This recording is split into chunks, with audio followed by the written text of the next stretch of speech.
the Advent season.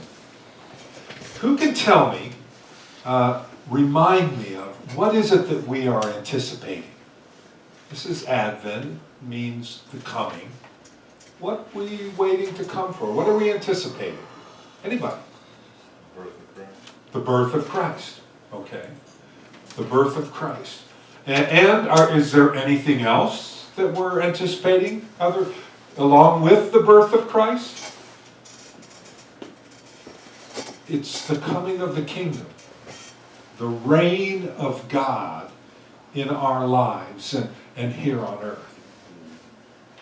So we're actually looking back 2,000 years to anticipate and bring hope for the future. God has something to say in that. Think about that. Redemption is not possible without also looking back and seeing the past. That's necessary. In today's video, we have the spirit of Scrooge. The spirit is showing Scrooge the Christmas past. Who's got a really good memory of Christmas that you'd like to share with us? You have a story of Christmas in your family that is just a really bright story and something that, because I'd love to hear that. I'd love to hear that. Anybody? Who's got a story? Anybody want to share? Yeah, go ahead. My dad used to go out and ball and burlap like a 7-foot tall. He would never cut it. He would ball and burlap so it would still stay alive. A blue spruce or a white pine, and I don't know how he would get that in the house, but he would somehow get this tree in the house, and he would never cut the tree. He would always ball and burlap the tree so it would stay alive. And the whole house would smell like blue spruce. And my parents would make such a big deal out of that's wonderful. buying Christmas presents, and also the things my mom used to cook were like the whole house smells like, wow, it's Christmas time. Who else? Who else has got one? Judy? When our daughter was little, her grandmother, Keary's mother, would, on Christmas Eve, around 9 p.m. in the dark, whether there was snow on the ground or not, would park her car down the street and walk up to our house with these bells. Jingle bells, sleigh bells. Sleigh bells. And so she'd approach the house ringing these bells, and Caitlin would know it's time to jump in the bed and immediately go to sleep. Because Santa was coming. She didn't want Santa to catch her awake. Anybody else? Anybody else have a memory you want to share from Christmas? A good memory. Yeah, Mary. You know that when Christmas time comes, Santa Claus, everybody's supposed to be asleep. So my brother, he decided he ain't going to sleep. And I'm Santa Claus. Mom got everything locked in the closet. So I said, y'all go to sleep, ain't get no gift.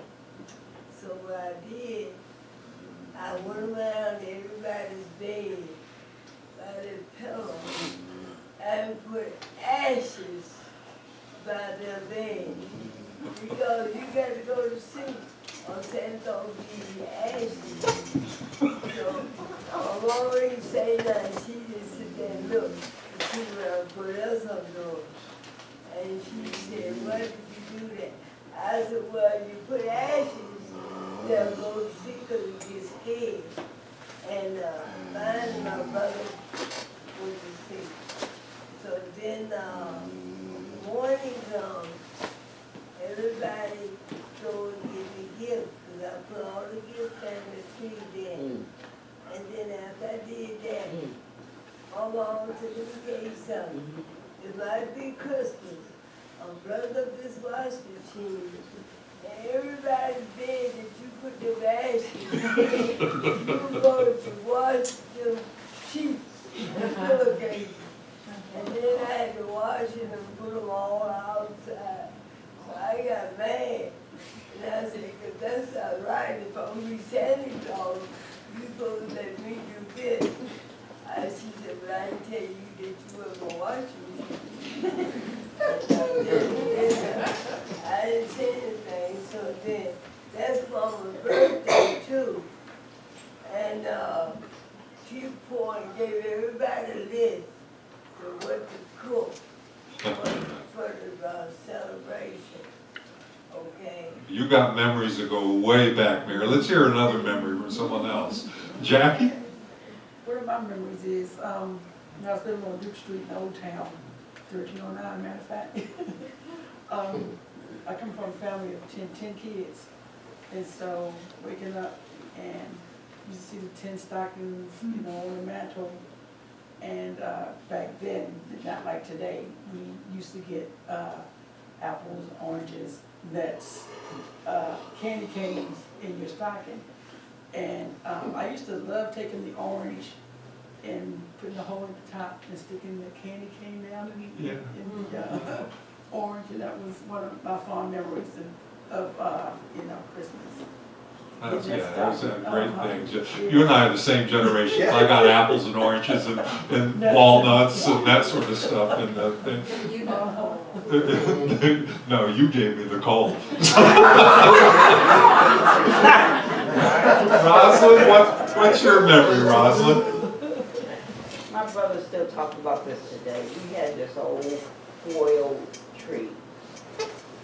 And you're not supposed to put electric lights on it. But we had electric lights. And I had all these contraptions hooked up from one light, hooked up to the next one, to the next one. I had the tree lit up. So I got ready to hook up one more, and it started sparking. My brother got out of dark. He said, if you mess around and let this house out, that's going to be on you. And from that day to this, and that was back in the 60s, he never let me forget. Every time you see a commercial with a lit up tree, that's you. That's you. He'll never let me forget it. But we can laugh about some of those things now, but not all of our memories are necessarily happy memories, are they, of Christmas? We have had sad memories of Christmas. I don't know about you, but last Christmas was one of the hardest Christmases for me because it was the first Christmas without my father. And this Christmas is going to be even tougher because it's going to be the first Christmas without my father and my mother. Sometimes our Christmases bring up sad memories within us. My Christmas, I remember I was 7 years old. This was a happy Christmas. Happy Christmas. Happy Christmas. My mom bought me a bike. First bike I ever had. First bike. First bike. She bought me wine, she bought my brother, my sister. We were all happy. That was a very happy Christmas. It was the first bike I ever owned. And I bet you couldn't wait to get outside to take it for a spin around the neighborhood, right? Yeah, I kept on falling off. But it was happy. All right. Well, were Scrooge's memories happy memories or sad memories? Looking back at what we saw, were Scrooge's memories happy or sad? A lot of positive. What's that? A lot of positive. There were some happy memories in there. Sweet though, I mean. Okay, there were kind of a mix of memories, weren't there? There were some happy. I thought it would be all negative, but there was a ton of Yeah, there were positive. some really good memories in there that he had, there was a sad memory. He was rejected by his father when his mother died and very lonely there at school. But then he had a wonderful memory of his sister Fran coming to bring him home. And then, there was a bit of bitterness you could tell in him when he talked about Fran's death, dying early. He had a happy memory of the party, the Christmas Eve party at Fezziwig's establishment, but he seemed to then get a little testy and a little angry when the Spirit kind of mocked him. You know, he said, the Spirit kind of said, well, is it, you know, too much? He just spent $3 or $4 or £3 or £4 on this party. You know, should you be celebrating the fact that he spent, you know, that much? And then Scrooge got angry. Remember, he was angry because he realized Fezziwig had the power to make him happy or unhappy. And that was actually a little bit, I think there's a little bit of redemption happening there, because Scrooge is starting to think, well, maybe it's not all about money. Maybe there are other things. He had incredibly happy memory of being in love with Belle and dancing with her there at the party, but then It went all downhill. it went all downhill. That's right. He But was wasn't the very, nicest- very. Wasn't the kindest breakup speech ever? What's that? Wasn't the kindest way to break up with someone ever? Oh, it's probably the way they did it back then. You know, I mean. So like, loving still. Well, she was kind. She was operating in a way where she was thinking about him, but really trying to be honest with what was going on, and she rejected him because she really saw that his life was really about consuming, making money, consumed with making money. But she And that's wanted where to, though, the she turning kept looking point. back the whole time when she was walking away. What? She actually didn't really want to leave him. She was like expecting him to get up and chase after her. Yeah. And that's where his bitterness But he wouldn't was do in. it because he was too prideful. Yeah, that's where his bitterness began to set in. Really sad, yeah. And so probably anger at himself that he didn't do anything to try to bring that love. You know, he must have seen some of the truth in what she was saying, that if you're all consumed about this, how can you be in a relationship with me if you don't allow love and relationships to be a part of all that you're doing?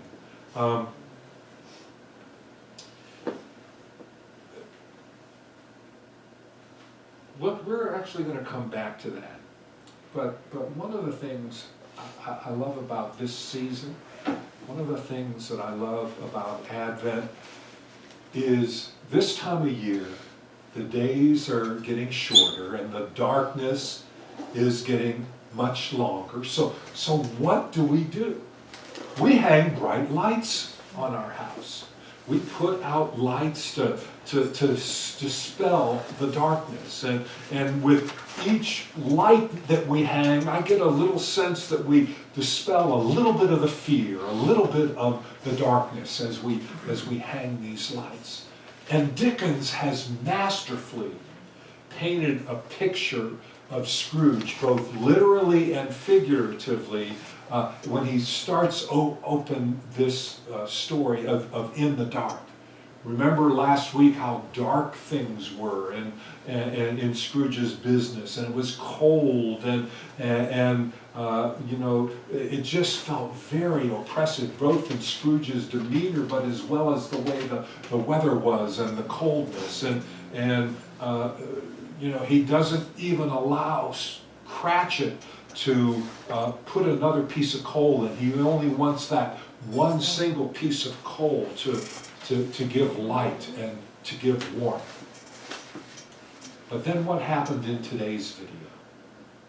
In today's video, the ghost of Christmas past shows up as a bright light, a super bright light, light that is dispelling the darkness. Light dispels darkness, but light also reveals what's been hidden in the darkness. The Gospel of John reminds us that Jesus is the light of the world. and that light shines in the darkness, and the darkness will not overcome it. Sometimes we get trapped by our selective memories.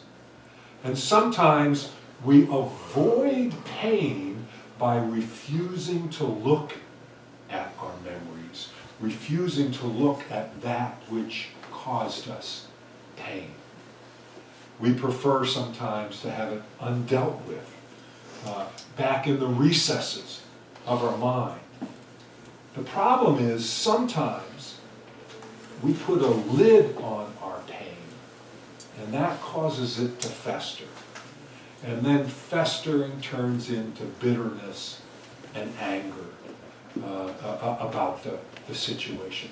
That's certainly, I think, what happened to Scrooge and his losing Belle.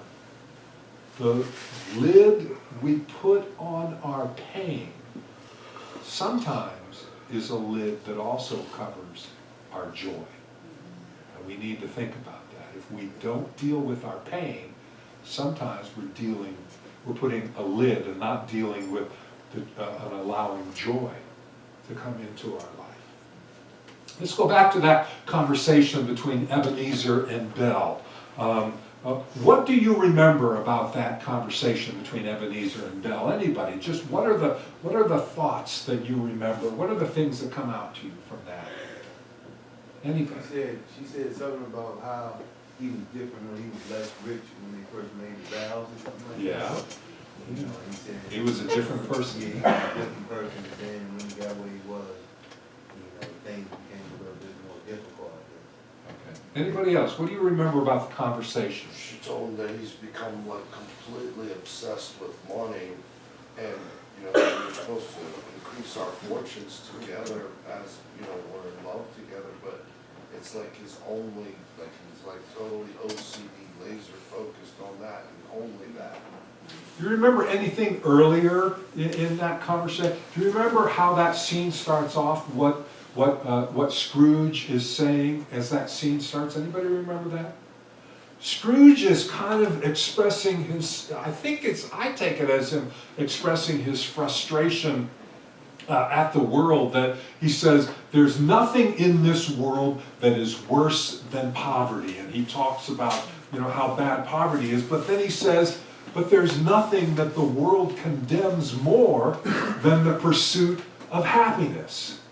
The pursuit of wealth. There's nothing that the world condemns more than the pursuit of wealth. It's like Scrooge is complaining, well, I can't win, I can't win at all in this life. And do you remember, anybody remember what Belle's response was to him when he was expressing this kind of frustration? She said, "You fear the world too much. You fear the world too much." Anybody have an idea? What do you think she meant by that? You fear the world too much. He was cheap. He was cheap, yeah. Well, he's too concerned about other people's expectations and what other people think of him. Maybe, yeah. Well, I think she's saying to him, look, Ebenezer, life is going to have happy times and sad times. Life is going to have good times and terrible times. Joy and pain are both a very real part of life. And she was saying to him, you're fearing the world. You're using your pursuit of wealth as a way to hide from the pain of the world. You're using this, desire to gain all this money to avoid what life is really like. I don't think she was necessarily upset about his profession or what he was doing or how he was earning his money. I think she was upset because she saw in him that he was trying to avoid real life. How do you get in a relationship with somebody and not experience pain? Pain is is in our relationships. You know, I mean, that's a part of life, you know, and we have to learn to deal with that. We have to learn to work with that. But isn't it also human nature to seek out safety? I think so and too. Comfort, and like, you want that in your relationships especially. Well, yeah. Well, I think that's the key. Where are you seeking that comfort? Where are you seeking that that safety? You know, Scrooge was seeking it in his money. Hebrews 11:1 says, "Faith is confidence in what we hope for, and assurance about what we don't see." Newton NIV translation. Faith is confidence in what we hope for, and assurance in what we don't see. Scrooge was putting his faith into his pursuit of wealth to avoid the pain of this world. Does it look like that pursuit of wealth made Scrooge a happy person? No. No, not at all. You know, so let me ask you this. What do you put your faith and hope in? What will make a huge difference for you in your life? You know, I believe we manifest what it is that we pursue. Scrooge wanted to become rich, and he really worked hard at it, and he became rich. But he wanted to become rich to avoid the pain of life. And in avoiding the pain in life, Scrooge also avoided love. He avoided that which really, in my mind, makes life worth living. Being in a relationship where you know you are loved and cared for. In what is your faith? Where do you all put your faith? Anybody? Where do you put your faith? In God. Okay. And why do you put your faith in God? Okay. What is the reality that you're putting your faith in then? Hope, In hope? Okay, what are you hoping for? you know, for a better day, you know, brighter future, you know, just, you know, normal habit form things. Living like a normal person does, that's what I said. When I Okay. first got clean, I just want to live like a normal person does, however that is. So is that, you know, you just want to, is that the most important thing in life? I think you're right, that's very important, living clean.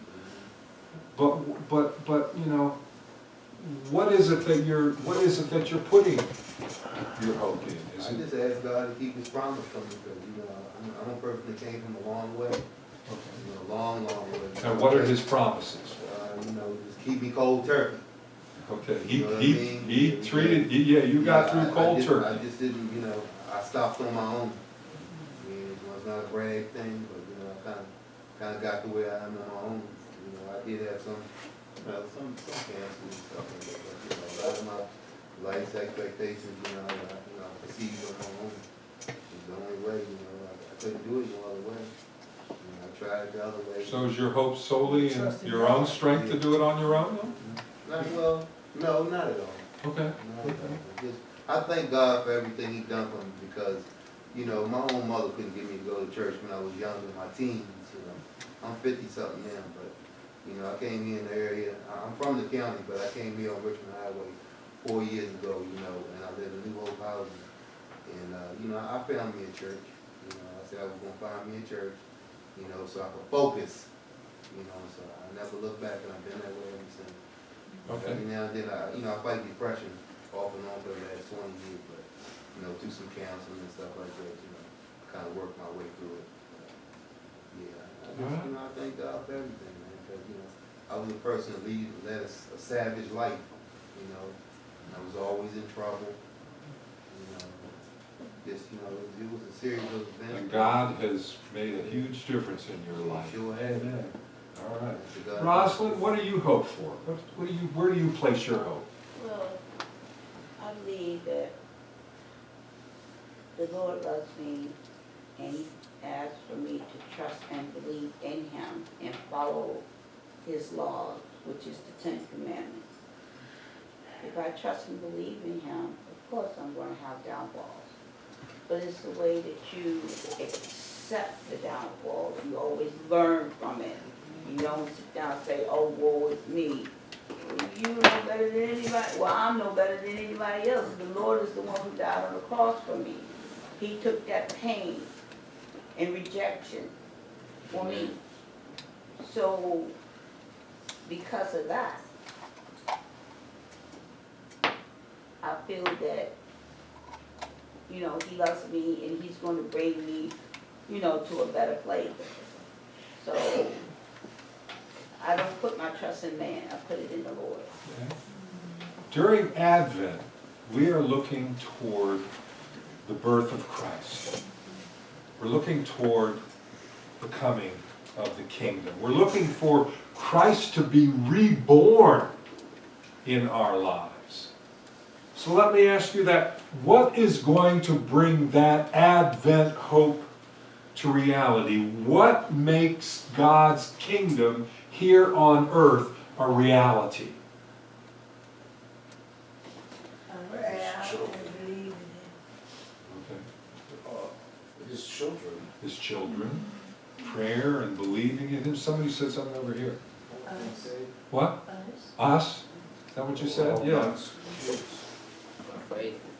Well, we are the ones that are going to bring it to reality. I think you're absolutely right. But when? We're going to bring it to reality when we're living a life of love, right? We're going to bring it to reality when we're living a life of compassion, when we're living a life of mercy, when we're living a life of forgiveness, when we can forgive ourselves and forgive others, when we can have compassion on ourselves and compassion for others, when we receive God's love, but we also share God's love. That's what's going to bring the reality of God's kingdom to fruition. So are these the things that you want to pursue? Are these the things that you are trying to pursue in your life? Love and mercy and compassion and forgiveness. The light of Christ, well, it is the light of Christ, the light of Christmas Past in the movie. The light of Christmas Past allowed Scrooge to see his former self. And maybe it was the first time that he saw his former self. And he realizes a lot of things about himself. He realizes how lonely he was as a child. And he remembers his friends didn't invite him on for sleigh rides, and his family is so distant to him that the only memory he has of his family really is of his sister Fran. And his mother. Okay. And if you look in the book, it wasn't here in this movie, but in the book, something about these memories began to touch something in Ebenezer Scrooge. And it began to make him wish. You remember last week when he chased that caroling boy away from his front door? Well, it made him wish that maybe he had given something to that boy instead. He was beginning to get in touch with some of his own pain. He connected with his own pain, and that connecting with his own pain gave him the ability to have a little compassion for somebody else's pain. Getting in touch with his own pain in the book, again, not in the movie, made him have some compassion on Bob Cratchit. And we're going to see a little bit more of this in next week's video, The Ghost of Christmas Present, about how getting in touch with that changes his relationship with Cratchit. But don't you know that God never wastes a single hurt? God never ever wastes a single hurt. God can use every single hurt that you have and that you experience in your life, because God can use that as a vehicle to help bring healing to somebody else. It's pain that you experience. It can help bring the light of the kingdom to somebody else because you've experienced a pain. It can help you connect and share love and compassion at a place where you understand something that somebody else has gone through. And empathy too. Yeah. Empathy, because when you can actually empathize with another human being who's been through the same thing they've gone through, it's even more than even compassion. It's empathy is even another level, even deeper, even further, where you can actually feel their pain. Our Advent hope is that Christ will be born again in us, and that we might have the light of God's kingdom, live in the light of God's kingdom. We can't escape the pain of life unless we also want to escape the love that is there in life.